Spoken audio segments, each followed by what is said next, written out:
नमस्कार, आप देख रहे हैं न्यूज़ स्टेट का डिजिटल प्लेटफॉर्म और आपके साथ मैं हूं प्रीति भारद्वाज। आज हम बात करने वाले हैं 8वें वेतन आयोग को लेकर। जी हाँ, 8वें वेतन आयोग को लेकर अब बड़ी खुशखबरी ये है कि अगले कुछ समय में तुरंत इसका गठन भी होने वाला है और इसे पूरे तरीके से लागू भी कर दिया जाएगा, जिसके कारण सीधा असर 50 से 65 लाख जो सरकारी कर्मचारी हैं, उनको सबसे बड़ा फायदा पहुंचने वाला है। हालांकि आप सभी को पता है कि ये जो 7वां वेतन आयोग है, वो 31 दिसंबर 2025 को समाप्त हो जाएगा। हर 10 साल के लिए ऐसे आयोग का गठन किया जाता है और 10 साल के अंतराल में इसका गठन भी किया जाता है। जो 7वां वेतन आयोग है, वो 2016 में अ, गठन किया गया था और उसके बाद वो अ, आप समझिए कि वो कार्यप्रणाली में वो 2016 में आया था। लेकिन उसके बाद अब 8वां वेतन आयोग जो है, वो भी समय से लागू होगा और इसका गठन भी किया जा चुका है। हालाँकि एक पूरी लंबी प्रक्रिया होती है जिसके तहत ये पूरा कार्य किया जाता है और पूरी एक आयोग का गठन होता है जहाँ पर कई कर्मचारी उसमें होते हैं, वित्त विभाग के भी कई ऐसे लोग होते हैं, जितने भी सरकारी कर्मचारी हैं उन सबके पे स्केल को देखा जाता है, उनके सैलरी के स्ट्रक्चर को देखा जाता है और उसी के तहत उसका गठन भी किया जाता है। लेकिन चूँकि 2016 में 7वें वेतन आयोग का गठन हुआ था, वो खत्म होने वाला है 31 दिसंबर 2025 को, तो ऐसे में उसके बाद जो 8वां वेतन आयोग है, उसको लेकर भी अब जानकारी आ रही है कि लोगों को जल्द ही ये राहत मिल सकती है। हालाँकि जुलाई का महीना है, इस साल के अंत में महज़ 5 महीने का 5 से 6 महीने का अब समय बाकी रह चुका है और ऐसे में जल्द ही इसे लेकर लागू करने की कार्रवाई जो है वो की जा रही है। दरअसल जानकारी जो ये है वो केंद्र सरकार की ओर से ये जो 8वां वेतन आयोग है उसका गठन किया जा चुका है, उसको मंजूरी जनवरी में ही दी जा चुकी है। लेकिन अभी तक किसी भी आयोग के गठन या फिर कमेटी के सदस्यों के नामों को लेकर कोई ऐसी जानकारी निकल कर सामने नहीं आई है।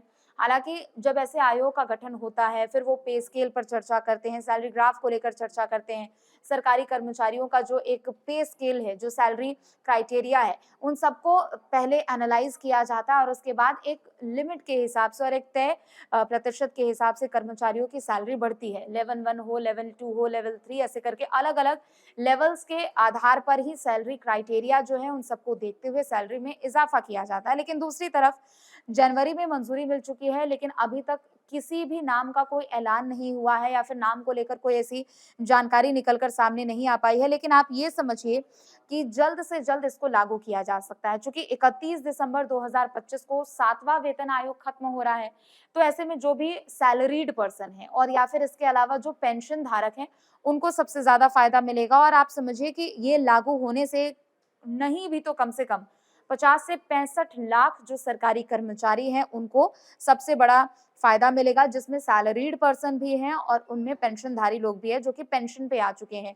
और इसके अलावा जो सैलरीड हैं, उनको भी ज़ाहिर-सी बात है कि 8वां वेतन आयोग अगर आएगा, तो जानकारी उनको उनके लिए भी ये काफ़ी ज़्यादा फलदायक साबित होने वाला है। 7वां वेतन आयोग मैंने आपको बताया कि 31 दिसंबर 2025 को समाप्त हो रहा है।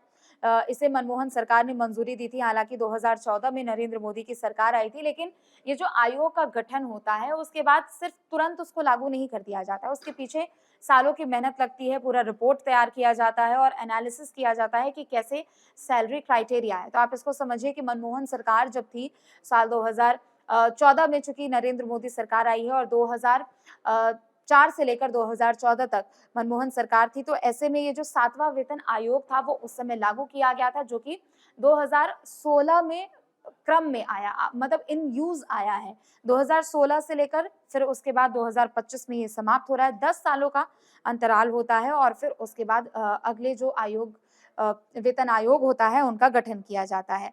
8वां वेतन आयोग को लेकर यही जानकारी फिलहाल अभी है कि इनको अ, सबसे पहली बात तो ये बहुत ज़्यादा फ़ायदा भी उनको मिलने वाला है और महँगाई भत्ता को भी लेकर जो डीए अलाउंस उनको मिलता है, उनमें भी बहुत ज़्यादा उनको स्पाइक होगा और उनमें भी बढ़ोतरी होने वाली है। तो आप समझिए कि कुल मिलाकर ये जो खुशखबरी है वो अगले 5 से 6 महीने में आपको सुनने को मिल जाएगी, चूँकि सैलरी का एक ग्राफ तय होता है। आप समझिए हमने अक्सर देखा है कि त्योहारी सीज़न जब शुरू होते हैं, दशहरा से आप समझिए, दशहरा से पहले महँगाई भत्ता को लेकर अलाउंस को लेकर केंद्र सरकार की ओर से बड़ी छूट दी जाती है और उसका परसेंट बढ़ा दिया जाता है। तो ऐसे में जानकारी ये भी है और उम्मीद भी यही जताई जा रही है कि जब 8वां वेतन आयोग अगर लागू होता है 2026 में, हालाँकि 31 दिसंबर 2025 को ये समाप्त हो रहा है 7वां वेतन आयोग।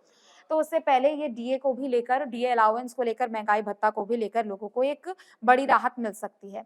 लेकिन अ, आपको दरअसल समझाते हैं कि कैसे ये आयोग का गठन जब होता है तो उसके बाद ये कार्य कैसे किया जाता है। देखिए, ये जो 7वां वेतन आयोग है, इसके दौरान दरअसल 2.57 फिटमेंट ये एक फैक्टर था और उसी के तहत जो भी सैलरी क्राइटेरिया या फिर पेंशन धारक जितने लोग होते हैं, उनके पे स्केल, पे बेसिस को तय किया जाता है। 8वें वेतन आयोग के दौरान सरकार न्यूनतम यानी मिनिमम फिटमेंट फैक्टर जो है वो रखती है। 2.57 7वें में था, तो आप उसको मिनिमम अगर आप देखें तो 1.9 अगर सरकार इसको रखती है, तो बेसिक सैलरी जो कि आप समझिए कि 18 से 20,000 जो एक बेसिक सैलरी है, वो बढ़कर हो जाएगी 34,560 तक। आप समझ रहे हैं कि कितनी बड़ी हाइक होगी। फिर अगर 2.86 ये बेसिक जो फिटमेंट परसेंटेज है, इसकी बात मैं कर रही हूँ, फिटमेंट फैक्टर की बात कर रही हूँ, वो अगर बढ़ाया जाता है, 2.86 से ऊपर रखने की अगर कोशिश की जाती है, तो बेसिक सैलरी जिनकी 18,000 है, वो बढ़कर 51,480 रुपए हो जाएगा।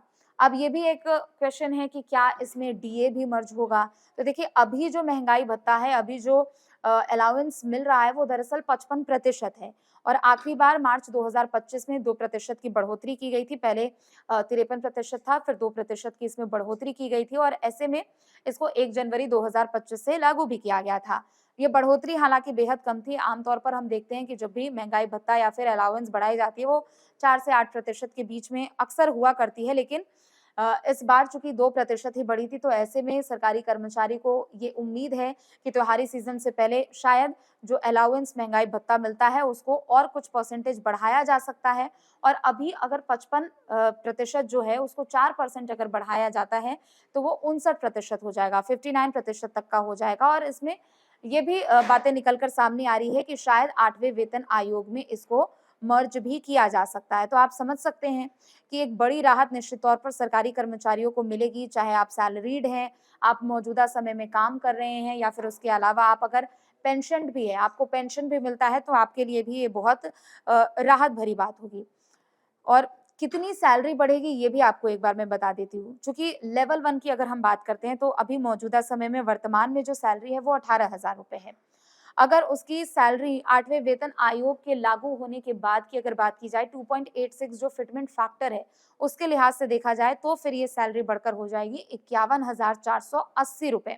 लेवल 2 के स्टाफ्स की बात करें जिनकी सैलरी 19,900 रुपए है, वो बढ़कर हो जाएगी 56,914 रुपीस। लेवल 3 की सैलरी की बात करें तो वो 21,700 है जो कि बढ़ के 62,062 रुपए हो जाएगी और इसी तरह से लेवल 6 की सैलरी की अगर हम बात करते हैं चूँकि वो हाईएस्ट होगा, तो ऐसे में जिनका 35,400 रुपए सैलरी है, उनका अगर इज़ाफ़ा होता है, उनकी सैलरी में कुछ भी बढ़ोतरी होती है, तो 1 लाख रुपए के ऊपर भी ये सैलरी जा सकती है। और लेवल 10 के ऑफिसर्स की अगर हम बात करें जिसमें आईएएस, आईपीएस भी शामिल हैं, तो उनकी सैलरी जो मौजूदा समय में अभी 56,100 है, बेसिक सैलरी की यहाँ पर बात हो रही है, वो बढ़कर 1.6 लाख रुपए तक हो सकती है। तो इस बार लोगों को उम्मीद है कि बड़ी राहत मिल सकती है और सैलरी में भी एक बहुत बड़ा उछाल भी देखने को मिल सकता है। हालाँकि थोड़ा इंतज़ार करना होगा चूँकि 2025 31 दिसंबर को 7वां वेतन आयोग खत्म हो रहा है, लिहाज़ा 26 की शुरुआत में एक खुशखबरी केंद्र सरकार की ओर से दी जा सकती है, लेकिन त्योहारी सीज़न दशहरा के समय शुरू होने से पहले उम्मीद है कि 4% महँगाई भत्ता भी बढ़ाया जा सकता है। फिलहाल के लिए इतना ही। आप देखते रहें न्यूज़ 8। नमस्कार।